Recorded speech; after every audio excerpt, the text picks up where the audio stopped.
why is it the Gulf of Mexico? It should be the Gulf of America. I was going to call it the Gulf of Trump, but I thought that I would be killed if I did that. Sir, I don't think it'll look too good. I'm telling you, it's a good thing. And it'll be hotter than ever, I said. And while we're at it, we also took the Gulf of Mexico, and now it's the Gulf of America.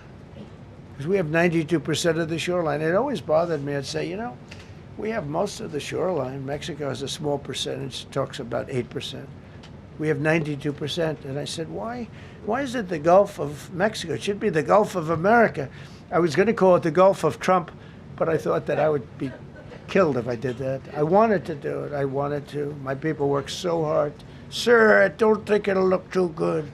I'm telling you, it's a good thing. And it'll be hotter than ever, I said. No, but I decided not to do that. I'm joking, you know, when I say that. I was not going to call it the Gulf of Trump. Because tomorrow it'll be, Trump wanted to call it the Gulf of Trump, but he was rebuffed by his people. My people don't rebuff me too much.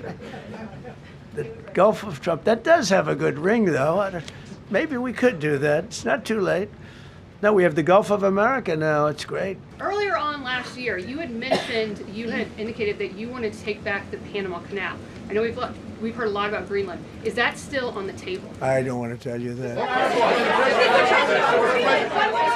Sort of. I must say, sort of. That's sort of. What happens to the tariff threat to Greenland if the Supreme Court comes out and rules against you on the tariffs? And well, I'll have to use something else. I mean, are look. you willing to use force? You know, take a look at the word license. Take a look at other things. I mean, we have other alternatives. But what we're doing now is the best, the strongest, the fastest, the easiest, the least complicated.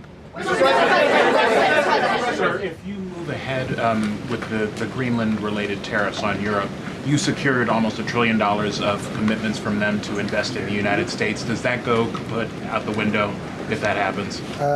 I doubt it. Look, they need that agreement very badly with us. They really do. They fought very hard to get it. So I doubt that, but we'll see what happens. We have a lot of meetings scheduled on Greenland. I'm leaving tonight, as you know, for Davos. And we have a lot of meetings scheduled on Greenland.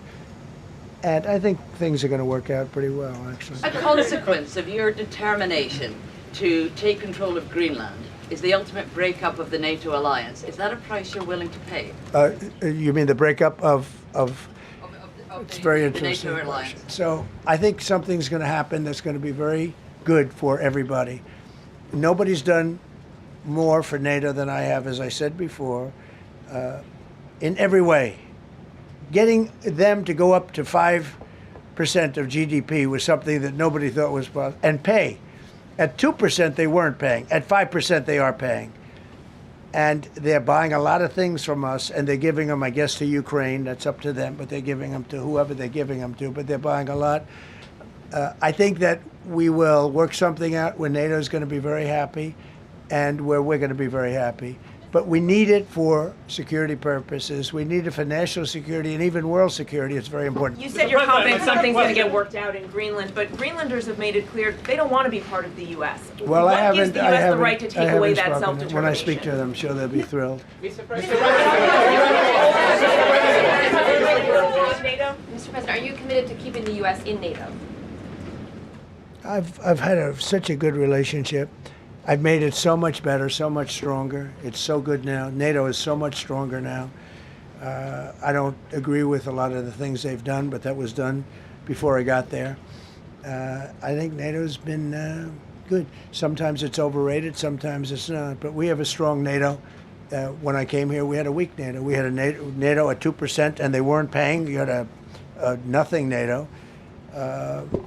NATO's, whether you like it or not, it's only as good as we are.